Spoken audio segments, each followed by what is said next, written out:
Welcome back everyone. Quickly, let's continue our discussion on HTML style guide.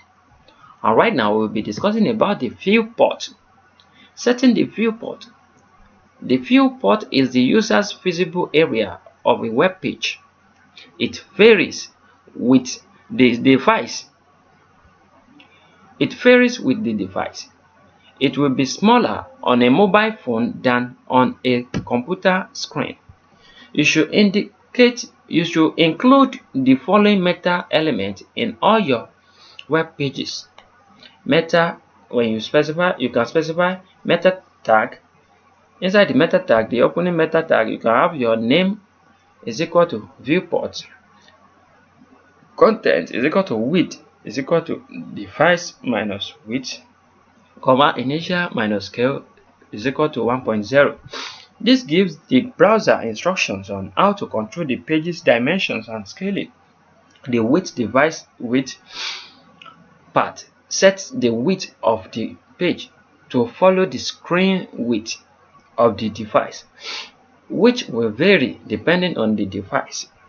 The initial scale 1.0 part sets the initial zoom level when the page is first loaded by the browser. So I'm going to show you an example of how this looks. Here is an example of a web page without the viewport meta tag and the same web page with the viewport meta tag. If you are browsing this page with a phone or a tablet, you can click on the two links below to see the difference. As you can see, I'm going to show you the picture right here, the way they look. Can you see this one? The image is small, and also the text inside it is also small.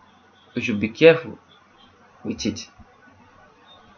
So the one that is not having viewport, as you can see the way it looks, this one that is having viewport, can you see the image is accurate and is looking nice on the mobile, and the text also looks good, looks clean, looks bold. As you can see, it is reasonable with the viewport. That's what I'm trying to show you guys. So when you are using your HTML, when you're writing your HTML code, always specify what your viewport in your meta tag. Anwar Akorede Ayofe is my name. I wish to see you guys next time, and to the next, have a great day. Bye bye. Thanks.